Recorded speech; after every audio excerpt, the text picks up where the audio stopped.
if I can help young people believe that they are not the thing that they did, right? That they are worth something. And there are people in this world that care about them, even though they haven't had the ability to see it yet.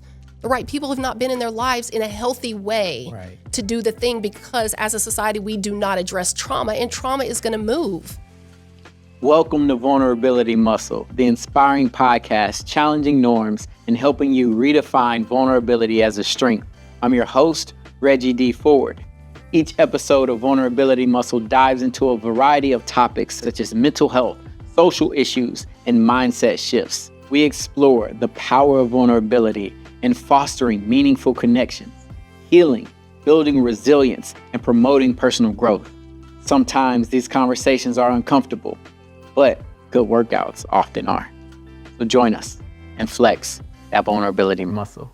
Welcome to Vulnerability Muscle. I'm your host, Reggie D. Ford. Vulnerability Muscle, where we redefine vulnerability as a strength that helps us connect, to heal, to grow. Today, I have with me Ashlee Sellars. Ashlee is the Director of Network and Power Building at the Raphah Institute. She's an advocate for restorative justice and community healing, drawing mainly from her lived experiences. Ashlee is passionate about disrupting cycles of harm and creating spaces where healing and accountability can thrive. Welcome, Ashlee. How are you doing? Thank you very much, Reggie. I'm glad to be here. Yes, I'm glad to have you here. And I think we might have met, several years ago now, and your story and what you represent and the fight that you have for justice and restorative justice is so inspiring. And so it's an honor for me to have you here. So thank you. Yeah, thank you. Before we hop into some of that powerful story and the work that you do, I have a segment called What Comes to Mind. So you let me know the first thing you can think of and try not to think too hard on it. But what comes to mind when you hear the word vulnerability? Strength. Yes. What do you do to calm yourself or center yourself if you're feeling anxious, nervous, stressed out, anything like that? I try to breathe, right? If I can try to get a moment of actually just closing my eyes and focusing on my body and what my body's feeling and breathe through that. Yeah. Presence, that's so just bringing it back to the present. The breath is so good at doing that, because that's the only thing we can do in the present is this inhale and that exhale. So I love that. And then lastly, what is one of your favorite childhood memories? Yeah, I think this is probably a question that's often really awkward for me. It's also a question that unfortunately I feel like a lot of people who have been through trauma may not necessarily be able to pull or recall from. And I will say, in the midst of the trauma, there was this time I was hospitalized when I was in 2nd and 3rd grade. And there was a gas station across the street from one of the hospitals that I was in. And we were allowed to kind of go on field trips and do this stuff. And there were at least counselors, right, that would go with us as children. And the gas station actually had a coloring contest for Easter. And I colored this page and I won. Yeah. It's Easter coloring contest. And I remember going over there and just being really excited because my picture was put up at the gas station.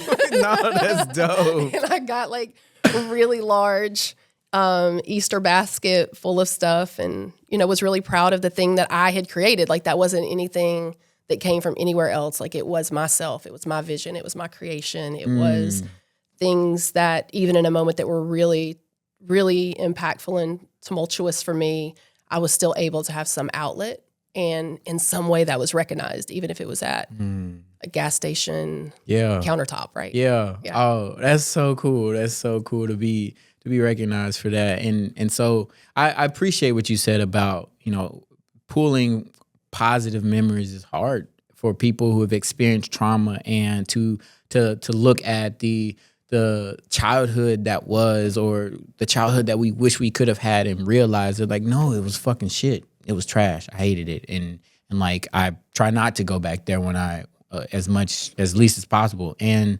so I appreciate you for being open about that, but then being able to pull that. That's a beautiful memory, and you deserve to be celebrated for those creations. So that's dope. Can you take me back to whatever period of time, and just give me a part of where the journey started for you in terms of what justice looks like or didn't look like. Yeah, I think justice is fluid. I think the way we define that is fluid. I think throughout my life, I've probably defined it in different ways.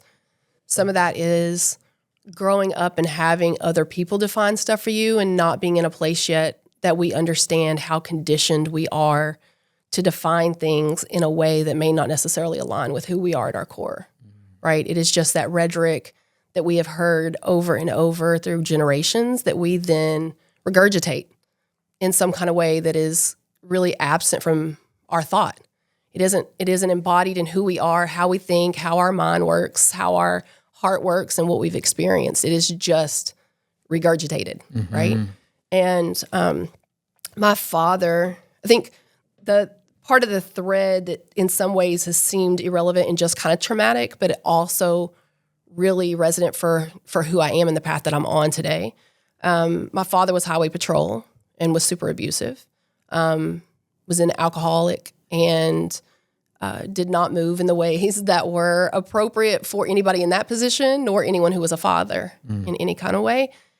And then my mother later dated a captain of a bomb squad who was also abusive. He was abusive both physically, sexually, and verbally. And there was a period of time where my mom had hospitalized me, I think, because of some addiction issues that the two of them were experiencing. And it was much easier to have a child over here than it was to go through your addiction in a way that you had a child present with you, right? My mom was in the nursing field, and so she was aware of resources that she could access. I think she had to put particular labels on me in order for me to be able to access those services. And so then I was treated a particular way because of that. But people do different things in the trauma that they've had and with the knowledge that they had and how they can kind of move in that. And then I experienced a pretty drastic sexual abuse when I was 17 and defended myself. In some ways, it's really hard for me to say that because I had a label put on me at that time also as like assaulting somebody. Wow. And there's a part that if you have been conditioned for so long or if you've been told something for so long, it's really hard, even if you know yourself, to push against that. And so to say, like, I didn't assault anybody, I protected myself. Right? But there's a conflict because society said, I did this. And I'm saying, but like this thing happened to me and this is the way that, I stopped it happening. To be in that space. But I called law enforcement and they didn't do anything. And there was this just... we hear about like kids falling through cracks, and I think the realization of how many cracks there are and how many children actually escape that is a very, very, very small number. And we haven't normalized the conversation of what are the cracks and who's falling through them and who is not. And what is the difference between the child that's falling through them and the child that is not. And at what point do we define somebody as a problem or somebody as a survivor? And it's almost like, fine, you can be a survivor until you make a particular decision, right? I would have been a survivor until I defended myself. And then I'm a monster. Right? Like, now you're the assailant. Yes. So like at what point are we actually going to find out as a society, like what is the core that's leading to these things happening and how do we as a society actually address these things?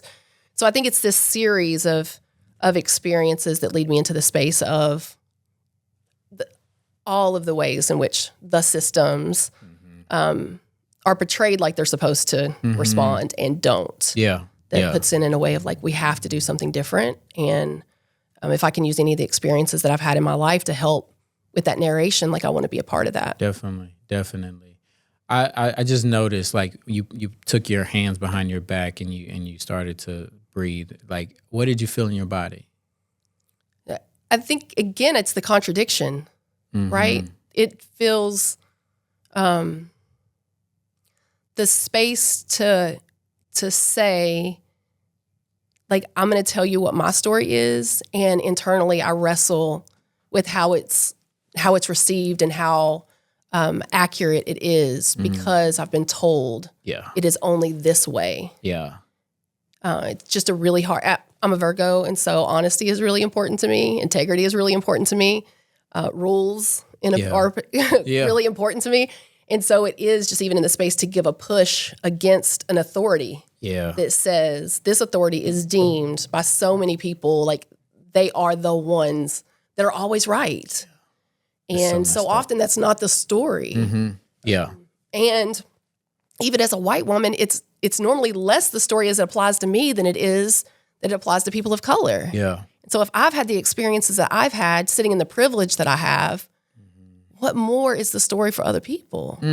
That's powerful. I thank you so much for opening up and being vulnerable and sharing, because and I know it's hard to have to even recount like pieces of memories or things that you have to do, and you do it a lot. You do it a lot, and in the work that you do, and to help other people through similar experiences who have been impacted by the injustice system.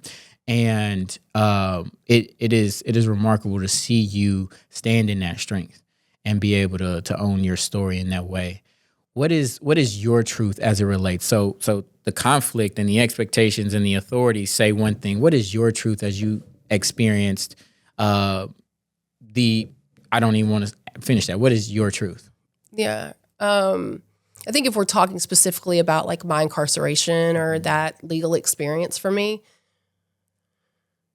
I had literally no concept of what the criminal legal system was and what that meant. Again, I had been around some level of law enforcement my entire life and abused by most of them in some type of way, or seen them in a space that was in an abusive context, right?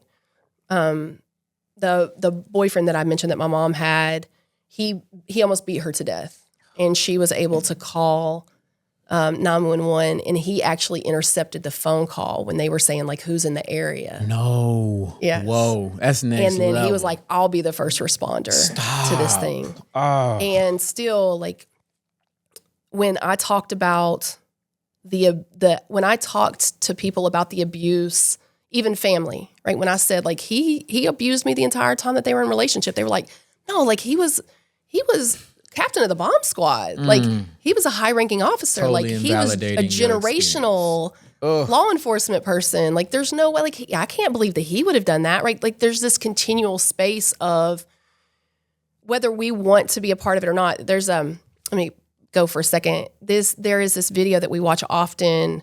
It's a TED Talk, and this woman's talking about biases. Okay. And she says we were all outside when the contamination came down. Meaning it applies to all of us. Racism applies to all of us. Authority and the abuse of authority applies to all of us because we are all conditioned generation after generation, and it is so embedded in who we are that we don't even recognize it. Yes. Right? Even in thinking about like law enforcement is the way that we need to do things.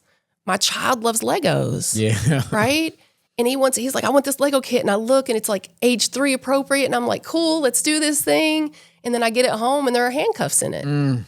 Like, why does a 3-year-old, age appropriate, need handcuffs? Right. It's bad guys and good guys and cowboys and Indians and like all this historical stuff that we all know. Wow. Right? But we don't recognize how that sits with us. And so, I think just going back and thinking about all of the stuff, like you don't necessarily know what is your thought and what is the thought that has come to you. Yeah.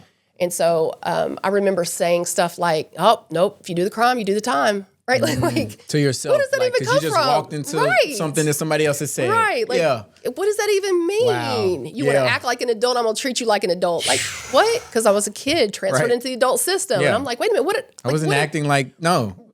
Defending obviously, myself, yes. my life. Right. Yeah. So there are all these layers of like just conflict between us not even knowing that society has conditioned us to be in the thing. Yes. Right.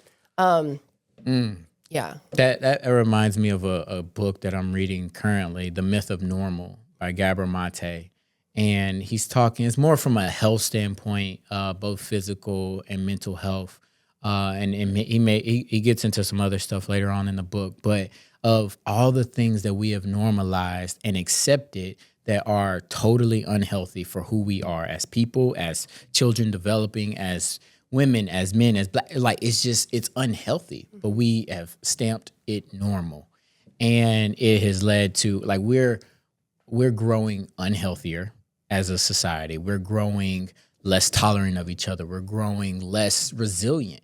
And it's because of what you're talking about. Like, and we have to individually and collectively challenge the things that we were just told to accept.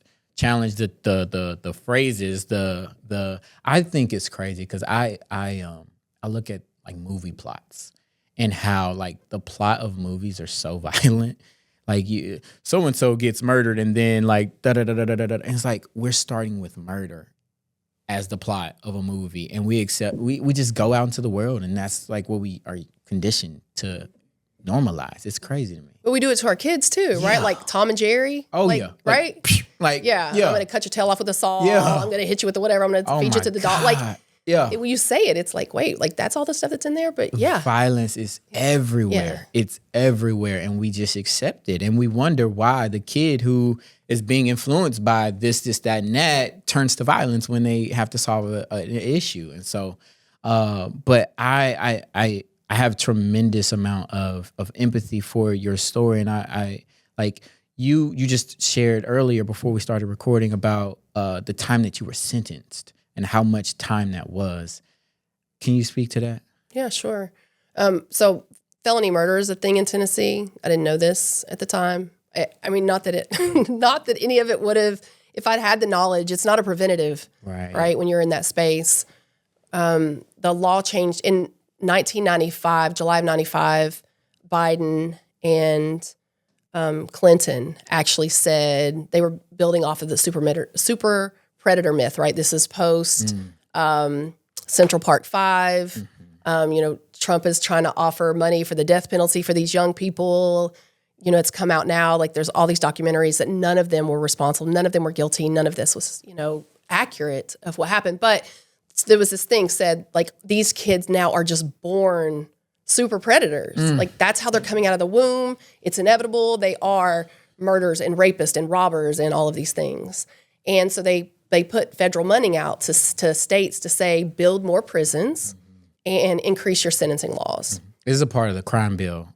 Is this an addition to the, 93 95. crime? 95. Yeah, well, it's 95 crime bill. Okay. Yeah. There's actually, and David Rabin, who is a predominant attorney in Nashville, he talks about like how he helped create the sentencing laws at that time for this and is now coming back saying it's all in error. That was not factual.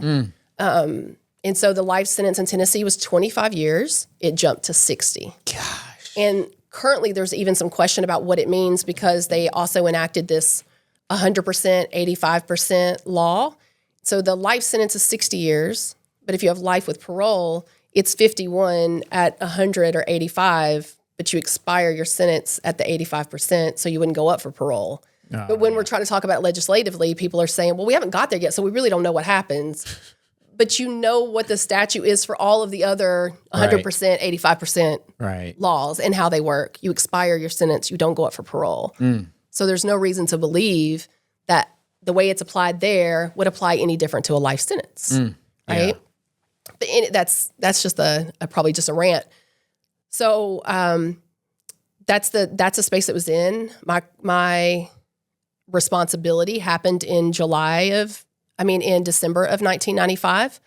I had been leaving home for a period of time, trying just to find a way out of that space.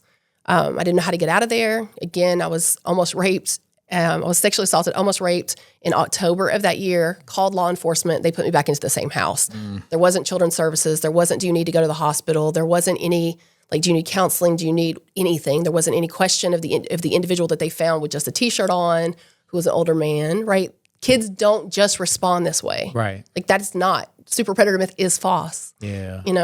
And so I had no faith in the criminal legal system. I had no faith in policing.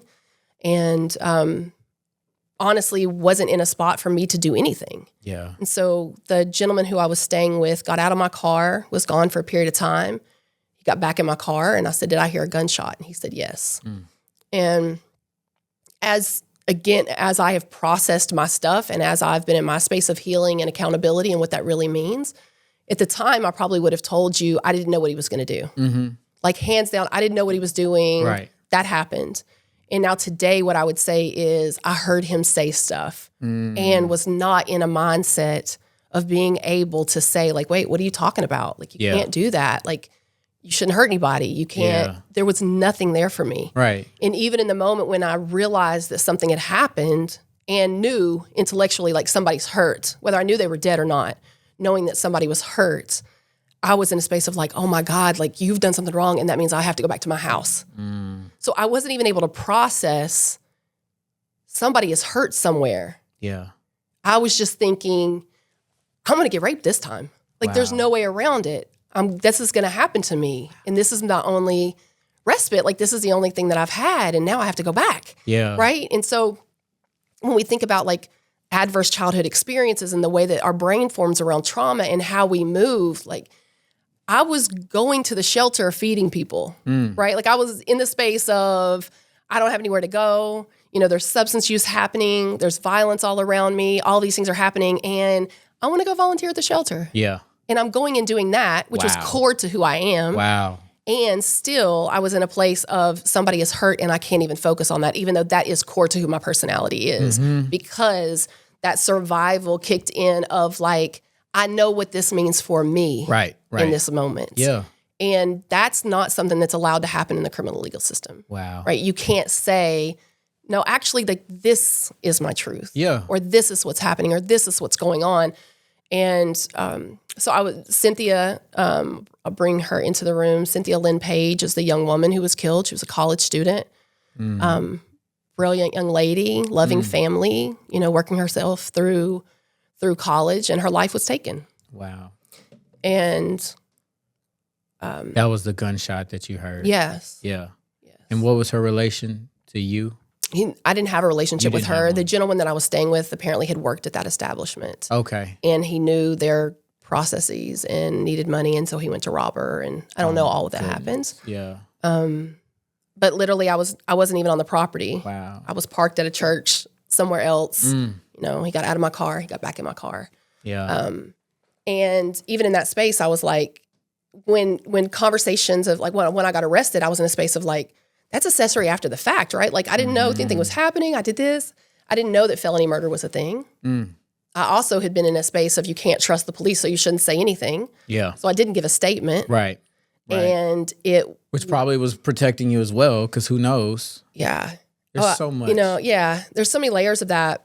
I wanted to go to trial, and I'd seen my public defender a handful of times. I didn't understand any of that. When I first got arrested, I was like, this is the room I'm going to spend the rest of my life in. I didn't understand there was a difference between juvenile, jail, prison. Like it was just one spot. When you say felony murder, explain that.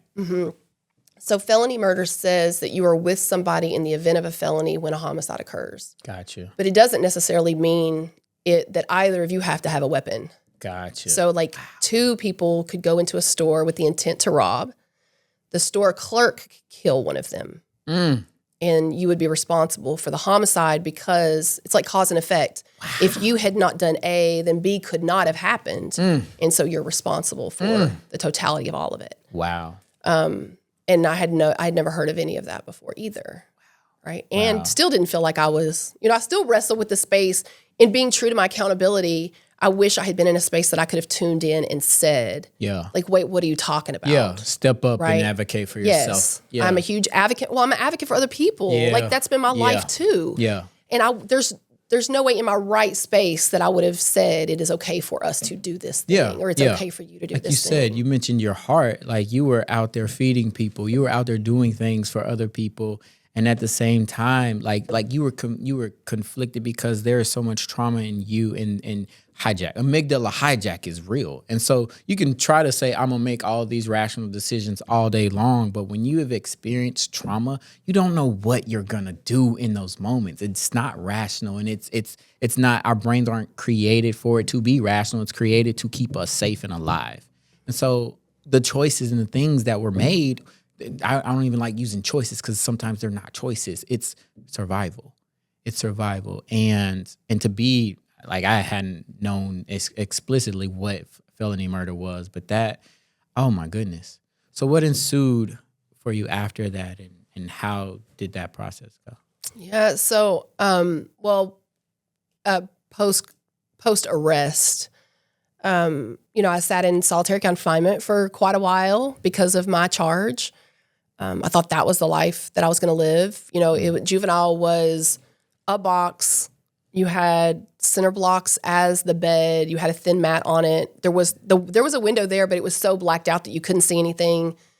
You weren't allowed to have anything in your cell. And so literally they would slide my tray of food under the door to me.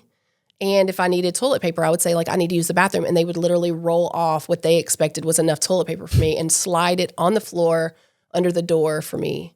And at this, you're 17 at I was this 17. age? Yeah. I was 17. So I did that. I did that for a while.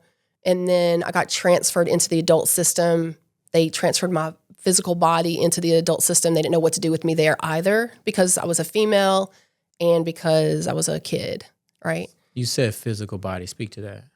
Well, so I think the court can be in a space of saying, we are going to hand down a decision that you will be transferred in the legal system as an adult. And that means like your case will no longer be housed in juvenile court. It would be transferred over to the adult system, and then they can process you as an adult. And there's no minimum age limit in Tennessee for how old you have to be in order to do that. There are a couple of stipulations on whether there's enough time for you to be able to be rehabilitated, but then that also leaves it up to the discretion of the judge. Who's making that right? decision. And so even as an example, you had a very, very conservative district attorney in Shelby County in Memphis that was transferring astronomical numbers of Black and brown kids into the adult system, where in Davidson County, Sheila was sending a very, very small number of individuals who she was determining may not have time to be rehabilitated, or this is,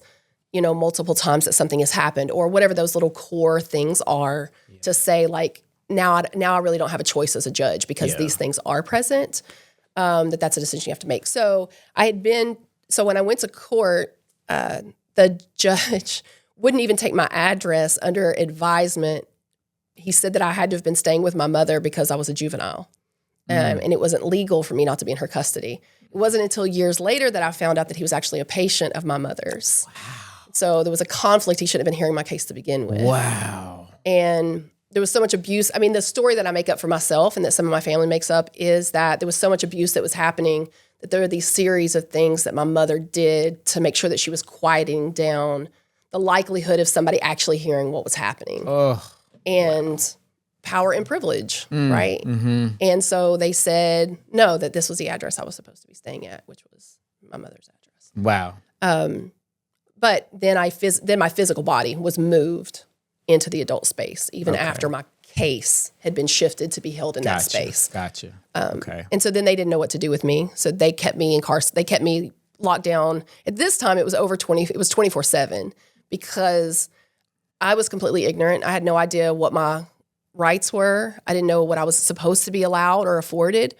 I did have a window in my room at that time, which I was extremely grateful for, and literally would stare out the window and shuffle cards back to back, like for hours, and just having some type of manipulative, right? Yeah. Like it's something to do with my body to push some of that stuff around. And I was in the medical wing. It was only like 5 cells back there, one of which was the rubber room, like, right, this padded thing. And there are days where they forgot to feed me. There are days they forgot to let me shower. I didn't know that I was allowed to use the phone. I didn't know I had access to the law library. I didn't know that I could get a book. I didn't know anything. And I was supposed to be in school because I was still a kid. Yeah. And they were supposed to be providing some type of educational experience for me that they were not. None of that. Because the system hadn't been set up for any of that stuff. And I remember this one time, this woman came back. This is the first experience that I had even hearing about methamphetamines. This woman came back and was clearly in severe addiction and was in a space of wounds and I don't know any other way to say it, but like literally feeding on herself to continue her addiction and to continue to service the addiction that she was having. And I was like, this is what my whole life, like, this is like because then she became the picture for everybody, right? Yeah. Because I had no concept of what this would look like. And so I was like, oh, like, this is zombie, like, everybody's just going to be doing this thing. Like, Wow. what does this mean? Yeah. And so it was definitely a waking. I'll say that. Yeah. space. What type of mindset did you have to get you through those times and have hope that there was a time where you weren't going to be in a cell or experiencing the life like you were living? I think this is another space that sits in a little bit of conflict for me. The only thing that I ever wanted to be was a mama. And I'd been pushing my belly out since I was like 13, calling my child by name, right? I was like, my baby boy Blake. Like, I just kept calling him. When I had friends who were like sucking their stomach in, trying to look thin, like, I was running around like hold my baby, like, y'all be thin if you want to. I'm gonna be a mommy, like, kind of doing this thing. And so that was like, there was a part of me that the hope of having a child, and probably in this really, really unhealthy way of even being incarcerated and pushing my belly out and being like, wanting to be pregnant even in that moment so badly that I would tell you that there's so much of him that saved me. As I was navigating that, I am a person of faith, and I do lean into the faith space of how God has shown up in my life. And also that's a really hard rub for me, because when I've heard people over time say, like, God freed me and God saved me and God did this stuff, I am going to remember the times that I was in that cell and was like, please. Or, right, like at the hands of somebody abusing me and be like, please make this stop. Yeah. Right? Like, where are you? What is happening? And not feeling a response from God. And I don't think it's a fair space for us to centralize this space of like, well, God saved me, but I don't know where you sit with him, right? Yeah. And so I feel really cautious in how storytelling can also create spiritual harm for somebody else who may be sitting in a level of trauma that they feel like is more severe than yours. Yeah. And they're crying out and doing all of the things that is right, Yep. quote unquote, right with God. And you're getting saved and they're not. Yep. And that's not where my faith sits. I think everybody, even the people that are out there doing horrible things who haven't even called on God yet, that God is like, and you are still my child. Yeah. Right? I'm still coming for you. Like, I still love you. I'm still going to let you in this house. I don't believe in hell like that. I think God is a very, very patient parent that will say, like, I will still forgive you and let you into my home. Wow. And so that conflict, right, of like probably so much of my child and my child, Blake, that I leaned into probably inappropriately. He saved me, right, in some level of space. I also believe in my faith, but not in a way that eliminates the faith or the struggle that anyone else is going through. Yeah, Right. that's beautiful. Yeah, I mean, because you were sentenced to how many years? I took a plea for 25 years at 100%, which means that I got 15% good days. Okay. So I served over 21 years in prison. And that's what you actually served. And so Day for day, over 21 years. Wow. So 21 years in prison from 17 until you got out. And I know that we could do series on those years, Yeah. like and you had this faith to get out. I want to get to kind of the period of time where you were reborn, or you had this awakening to fight for restorative justice, right? What did that look like? When did that start to shift? Was it during your sentencing? Was it during your sentence, or was it afterwards? Or when did you start to fight for justice for others? I think I think part of my personality, there's always been this like stand up of like, that's not okay. That thing's not right. Even as a really young person, again, I said, like, I didn't want to take a plea. I wanted to go to trial. I didn't feel like I held the responsibility that they were saying that I held, right? Yeah. Like, even if I'm going to say, like, in my trauma, right? I didn't have those, and I didn't have that language. Right. There was right. nothing in me at that time. And that even language as a, wasn't being recognized. right? Like even as a, and then sometimes it's not recognized today, Reggie. Yeah. Yeah. Yeah. Right? Like, but as a 19-year-old, like I didn't have the space to say like I was doing this in my trauma, or this is why I couldn't do this, or even naming it. I would have told you as a 19-year-old, I didn't even know it was going to happen. Yeah. This isn't until much later in my life that I was able to process this stuff and say, no, actually, here is my truth. Mm-hmm. As much as I would want to believe, like I didn't know anything was going to happen and there was nothing I could do and I was powerless in it, there was. Yeah. If I had been able to remove myself from that stuff for one moment and be able to be like, wait, what's happening? Yeah. I could have saved her, and I know that. And I will hold that, and I will hold that as my responsibility. But that is a different responsibility than I planned for somebody to die and I played a part in it. Right. Yeah. This is, I did not act. Right. And I wish I had have. Yeah. That's completely different. Totally different. And it's interesting. You said a minute ago, like this hope of me getting out. I don't know that I had a hope I was getting out. Wow. Even when we talked about, here's the plea for 25 years, I said, I'm not taking that. I want to have a baby. And if I can't have a baby, then just keep me.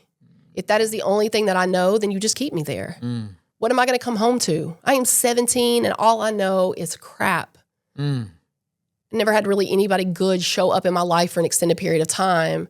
And you think I'm going to go to prison for 25 years? Because I didn't even understand a percentage. Right. I didn't even understand that. You're talking about 25 years, that's what I hear. Yeah. That's grained and concrete for me. Right. And there's no way I can have a family. There's no way that I'm going to be able to be mentally, physically, whatever, financially, any of the ableys. Yeah.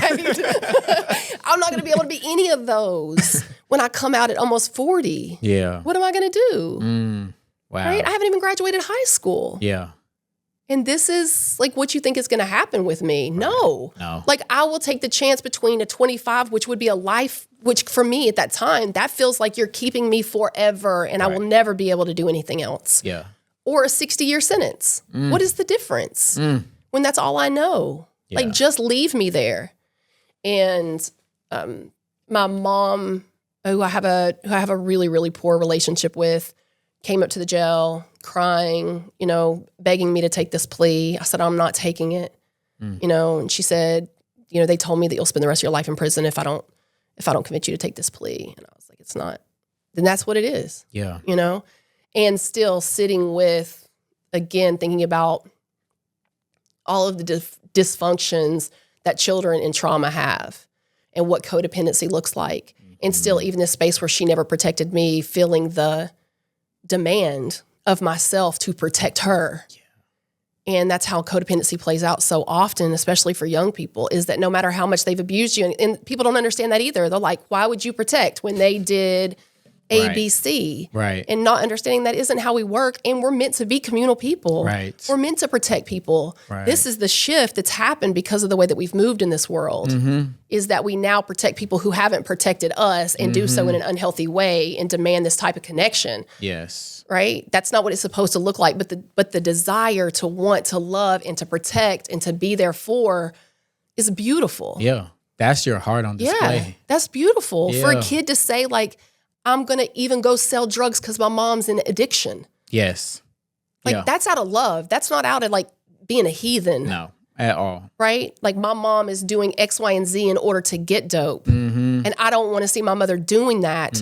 I will go do the things to protect my family so that they don't have to do it. Right. And we don't give space for that. Some of the worst characteristics that play out in our community are actually from really, really beautiful intent. It has just been so corrupted because our society is not allowing our people to have what they need to be able to thrive. Right? We've set up these systems that are horrible. Yeah, there's such a lack of compassion, a lack of empathy and understanding of other people's experiences. And so much of this is dictated by people who are setting laws and creating policies who don't have that lived experience. And so they zero proximity. None. And so it's so much judgment on what your life is like and what you are doing and the criminal and the murderer and the monster that you are without having any ounce of empathy. And I think that is it is so inhumane to treat people and to expect things of people when you don't understand their lives. And so I love the work that thank you so much for this. Like seriously, like for bearing your heart and your soul, not only in this interview, but in your life's work. Like, this is not easy. None of it is. And you wake up and you do this. And I always love to hear that y'all take sabbaticals and y'all have time to heal the healer, because y'all are healing. Y'all are healing so many people and so many lives. And I want to talk about healing. Like, I want to talk about what healing has looked like in your journey, if you have started that process, and what that has looked like for you. Yeah, I think this is probably a wrap of the last questions you asked me that I didn't fully answer, and this one in one. So I did agree to take a plea, and I went to court, and there were two people that stood up and talked about what a horrible human being I was, and how I had never taken any accountability, and I had never shown any remorse. And it was Cynthia's mother and father.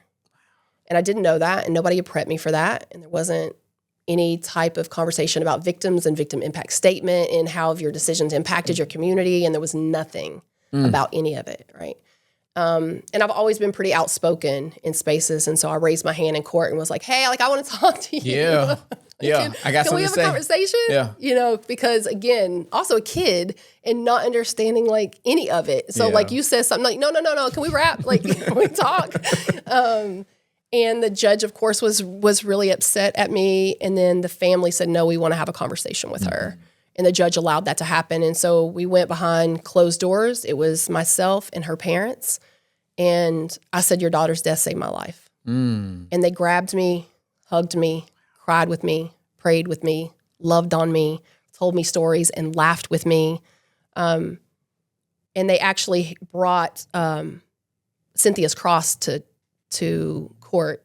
And I talk often in different areas about, I can't imagine my child being killed. And for over 2 years, I imagine coming back and forth between me and their other parent, and saying like, okay, when we get the chance, what would we say? What do we do? Okay, so what are we going to take? Okay, well, I wrote this. Okay, we'll read it. Is that what it feels like? Oh, no, read this. Oh, no, I threw it up. I wadded it up. I threw it away again. Like, let me rewrite it, right? Like, what the process of, you have one chance. Yeah. You have one chance to give a statement that you're not going to get any answers from. You're only going to be able to say something. And as the parent of a young woman who was killed, what do you do? What do you say? How much consideration was with you to say, like, this is her item. This is what will represent her that we will take with us here today. And relinquish that to the person that you feel like held some responsibility for her death. And to be in a space of, you did not say, what neither one of them said was, you haven't been punished enough, you haven't been locked up enough, you haven't missed enough, you haven't been abused enough, you haven't, whatever my experiences of over 2 years of incarceration had been. Yeah. They didn't name any of those things. And they had been able to experience everything that the criminal legal system has to offer victims. And what they stood up there and said in that moment of their daughter who is not here anymore was, this person has not taken accountability and they haven't shown remorse. The two things that they demanded to happen, the criminal legal system never allows to happen for anyone. They did not say, this sentence is not accountable. This sentence doesn't create accountability. They said she has not taken accountability, which I think is a big misnomer in the criminal legal system, is we continue as a society to say, you must be accountable. We must hold somebody accountable. We have to do this thing. And incarceration is not accountability. No. It is removal from it. You don't have to say anything. Preach. You are told to be quiet, and then you are punished. And that leaves victims with a space of, I have still gotten nothing from this experience. They had an opportunity for 2 years of healing that obviously the criminal legal system did not bring to them. They experienced, in my opinion, more healing in 30 seconds in a room with me than they did in everything that the criminal legal system had to offer in over 2 years. Yeah. Wow. So what are we doing? Wow. Right? And so when I think about, like, how did I come to restorative justice? How did I come to these things? Like, again, I didn't have any terminology for restorative justice at that time.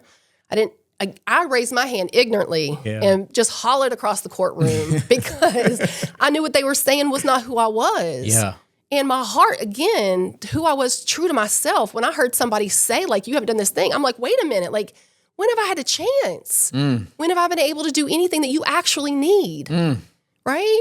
And so when I was in prison, I kept saying, like, I want to share my story. I want to share my story. I want to share my story. If there's any way that I can help young people not make the same mistakes, if I can help young people believe that they are not the thing that they did, right? That they are worth something. And there are people in this world that care about them, even though they haven't had the ability to see it yet. The right people have not been in their lives in a healthy way to do the thing, because as a society, we do not address trauma, and trauma is going to move. As a parent, first of all, as a parent, you have been in my body. Yeah. You have experienced what my grandmother experienced. Yes. So all of the historical stuff, you are holding it. I'm passing that on to you. And so I have to hold that first, that is a real thing. Not even to mention, as I'm navigating now in this world, if I haven't had this healing, then I am what? I'm yelling at you. I'm not listening to you. What am I doing as a parent in the way that I move in this world? Right. And I was actually speaking at Lipscomb University. I had a relationship with Kathy Simback, and she told Travis Claybrooks, you have to go and listen to this woman speak. Yeah. You have to get to know her. And so he waited and met with me afterwards, and he and I went to go eat eventually. And it was that space of like, have you ever heard of restorative justice? I was like, well, I think I've read a couple of books, a couple of things have crossed my desk in a particular way, but I had no concept of it. And then I was like, oh, that's what we had, right? We had that in a really unscheduled way, right? It was just this, and that's what it's supposed to be. Yeah. Like the traditions that come from Native people said, we come to each other in community. You have wronged me in community, and I come to you because I still love you. The thing that you did was not fair, and it is not fair for me to act like it didn't happen. Right. Reggie, you were wrong. And we got to talk about this. Yeah. And we got to make a plan on what this looks like in our community and how we move forward. And that then creates buy-in for the other person to say, I wasn't outcast. Right. I was still loved. I was still welcomed. I was still invited. I was still supported in the way that I needed to move in my positive transformation. And so being able to come together and be able to be in a work that says we will give people the tools that they need to be able to build the mechanisms to have these conversations, to sit in discomfort and really question all of the language that we use. Yes. All of the spaces that we try to say we will be protected instead of understanding that vulnerability is a strength, right? We have to redefine every bit of the things that we have been conditioned to. So true. And so being able to move with people who have been harmed in our society now and say, I am here for you. Yes. And I'm going to sit with you, and you can be angry and you can be sad and you can go through every layer of every emotion that you need to have. And I still love you. And I'm still going to sit with you. And we're going to make this look right the way you want it to make it look right. Right. And for a young person to say the same to them. Yeah. I don't want you away from my community. Yes. I want you with us. Yes. We need your knowledge. We need your strength. We need your insight. We need all of the things that you have. That is beautiful. And it doesn't need to be locked away somewhere. It has to be nurtured. Right? And so how does our society actually change when you have this healing that's happening in this actual community that's coming together saying, we demand something different. We demand healing. We demand unity. We demand community, right? So that's how I got to restorative justice. That's how I come to the work. That's how all of that stuff merges together for me. Oh my God. I was just going to sit here and listen to you, and I could probably do that for another hour of you speaking that passion, the passion that you have for the work and what it looks like. What I heard was unconditional love that we do not share. We do not show each other. And we show punishment, and this punishment looks like this. And that is not the unconditional love that we require as humans to thrive. And we make mistakes. That is human. That in itself is human. We do things that will hurt people. We do things that will be wrong to other people.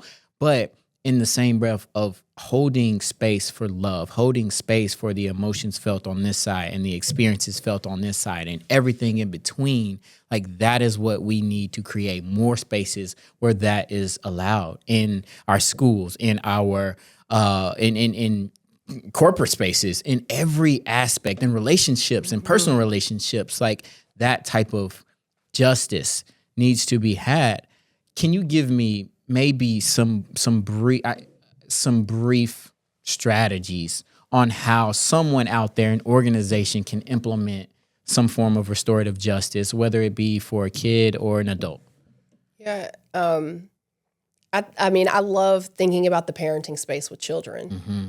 And, so often what I have witnessed and what I have been exposed to is, as an adult, you see something happening, you scold the child and say, go apologize. And that's it, right? Being in a space of actually going, we draw our attention first to the child who is doing the thing wrong, right? Instead of saying like, oh, Reggie, he took your ball, right? Like, how did that feel? He took the ball and he popped it. Like, how does that feel for you? What do you need? Like, do you want to tell him about that? How do you want me as an adult to show up for you? Like, right? Like, what do you want me to do? Because what we often do is say, like, as the adult, I know exactly what needs to happen. Yeah. We're so arrogant. We're such an arrogant people. Yes. Right? I know exactly what needs to happen.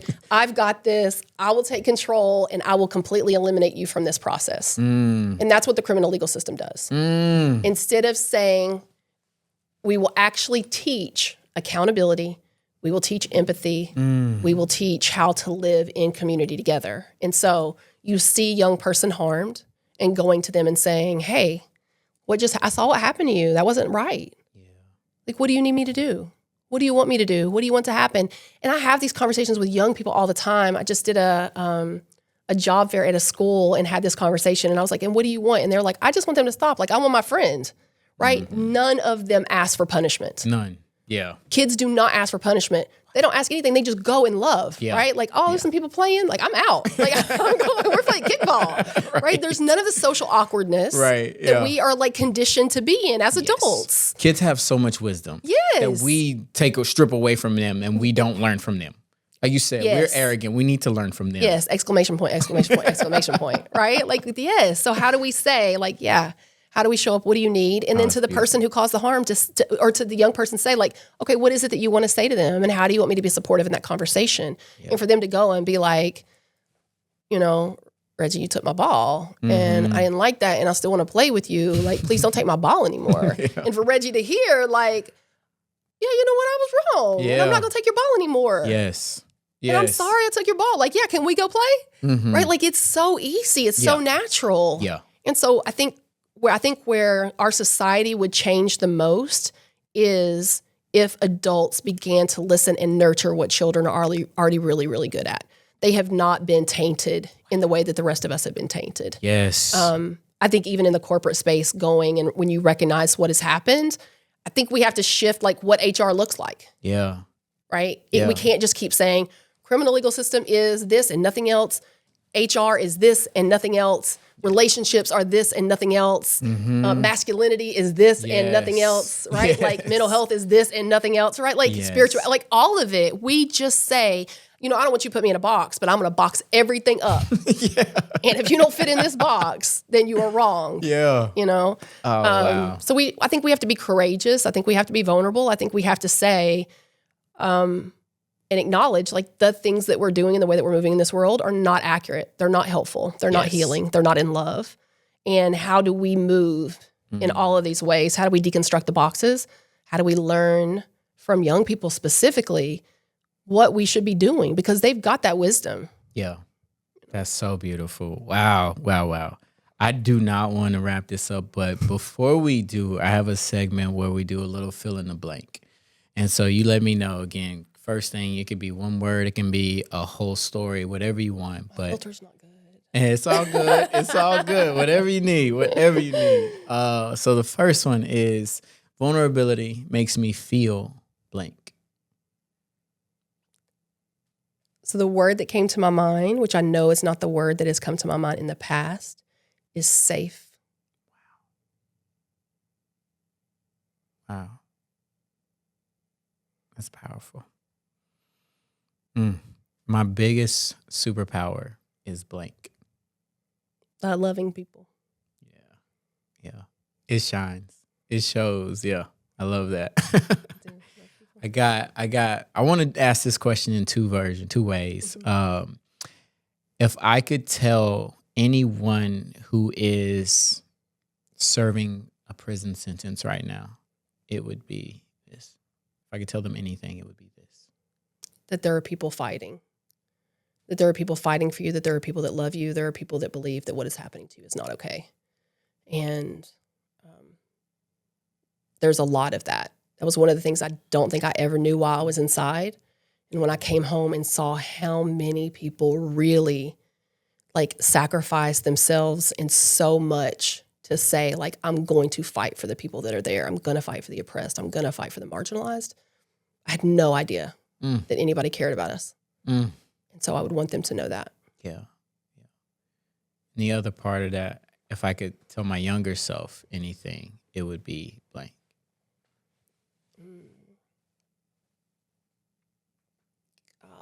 This is the space of, like, for me, how does your life alter if you have particular information? And as horrible as it may seem, like, I would tell you that I would give almost anything for Cynthia to be alive and for me to have made a different decision at that time. And also, I would not be the person that I am. And my child wouldn't be here. And I know that there's a layer of that that's selfish because Cynthia doesn't have an opportunity to have a child. And those are the complexities that we sit in sometimes of, this is how my heart moves, and I wish she was here, and I wish she had a family, or whatever the thing that she wanted. Right. Like, I don't know what she wanted, and I wish all of the things had come true for her. Yeah. And I wish the things that I've been able to experience, and I don't take any of the blessings that I have for granted either. Yeah. I think the wish that I would have is that the traumas in our community were addressed and dealt with in a way that the two didn't have to be in competition with each other. Yeah. Right? Yeah. She should be able to have all of the things that she wished for, and her family should never have experienced the things that they did. And all of who I was without trauma should have been able to thrive. And I should have been able to have my baby boy, Blake, right? In a healthy way that was set up without all of the other stuff. Yeah. And maybe we were neighbors, maybe we were friends, maybe we were whatever, but they don't, what would it look like if our shared interest space don't become in conflict with one another, but can actually be really molded together? That's so beautiful. It's so beautiful. And I sense so much love for your journey and respect for the journey, because it has made you who you are. And I say that vulnerability is an ultimate act of self-love, because in order to love the person that I am today, I have to love all those different parts of my past. And you have so brilliantly and beautifully exposed to me and to the world and to so many people those parts of your past that have made you to who you are today, and the amazing human that you are, the amazing woman that you are. And it's so inspiring. You've inspired me. I know you've inspired countless others, and continue to do amazing work to help so many people and to help those who are fighting a fight that they may not see the tomorrow. They may not think that there is a way out, but there is a way out because there are people like you out there. And it's so beautiful. And so I want one last question just for some inspiration. Where do you turn when you need inspiration? Is it the book? Is it a movie? Is it a person? What things do you turn to when you need inspiration? Can I answer this in two parts? As many parts as you want. I think one of them is not necessarily an answer, but in response to what you said a moment ago, I think oftentimes when we see people who have had particular experiences come and then begin to do well in our communities, that we see them as the one who could do well in our communities, instead of understanding that I'm only an example. That there are so many people inside that have a better heart than I have, that are more brilliant than I am, that have ideas that could change this world. Yes. And all of that. And we may never see that. And so fully leaning into, like, so much gratitude for the way that you receive me and you welcome me into this space and receive the things that I have to offer this world, and knowing that it is just an example, right? This is a fraction from all of the people who have had these experiences and who are having them today. Yeah. So I say there's that part. I think there is the strength of all of the people that I've had experiences with over the years.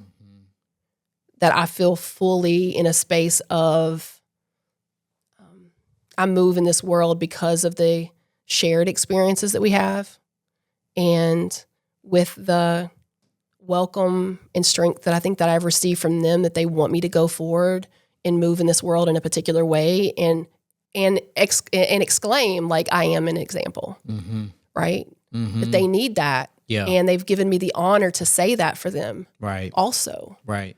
And there's a lot of strength. There's a lot of strength in that, of saying, I come from.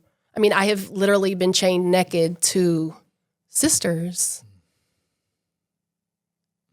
And to have them say, like, I welcome you in this space, and I welcome you in this work, and I celebrate you in the things that are going forward, even though I'm still incarcerated, right? Like, I can't tell you how many people lay claims to Blake, right? Like, Blake for them, who they heard about for 2 decades. They're like, yes, Blake is here, right? Yeah. Like, and he is a beacon of hope for them who are still in a space of like, you know, a dream can come true for us, because we do end up as like this joint community of experiences, right? Things are possible.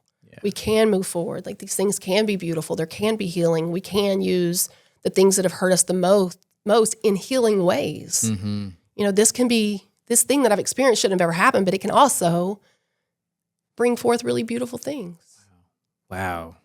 That's so powerful. And to say, like, you're an example, and I say, like, there are certain exceptions too, right? The exception of being able to come out and be the person that you are to inspire. Like, we have many exceptions in the world, and we accept those as the normal. And it's like our job isn't done until the exceptions from all this trauma, from all the lives that are lived, and what we hope that somebody gets to, like, those exceptions need to be the standard of like excellence for us all, and we all deserve that. And so I'm hoping that for you and for everybody that you encounter, and every soul that you touch. So thank you so much. How can people learn more about your story or Raphah Institute and the work that you're doing? How can they connect with you guys? Yeah, so www.raphah.org.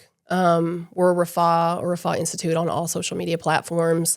You know, that is the space that I feel like I've been able to serve. I don't feel like that's work. I feel like that is my service.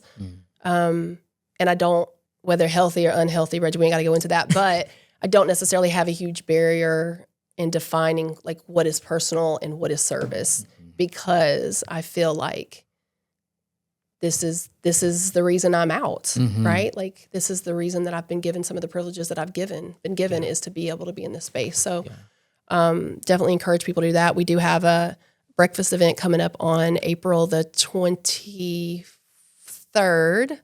And that information's in our social media space too, if anybody wants to come out and join us and hear firsthand stories of individuals who have actually gone through relationship with us, from the criminal legal system to early education in our impoverished areas. So I look forward for them checking all of that out. Yeah, that's amazing. I got one more question. What do you do, or what are you planning on doing for the rest of the day, and how do you decompress from after you share so much with others? So I got to go get some milk. Okay. Because some milk. My child doesn't have any almond milk at the house. Okay. And he has made sure to let me know that. Because somebody wanted some cereal. So I'm going to go do that. And then I'm going to come home and I'm going to be a hero because I brought home almond milk. Yay, that's it. And I'm going to take the hug and I'm going to do all the things. And beautiful. hold on to him as tight as I can and continue to pick him up for as long as I am strong enough to carry his big tail until he can carry me.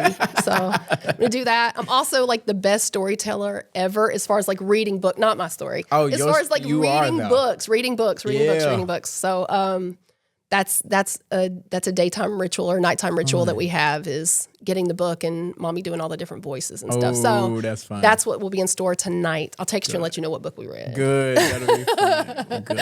Ashley, thank you so much. No, thank you. This has been an honor, truly. And with all the places you could be, all the things you could be doing, I appreciate you being here with me, embracing vulnerability.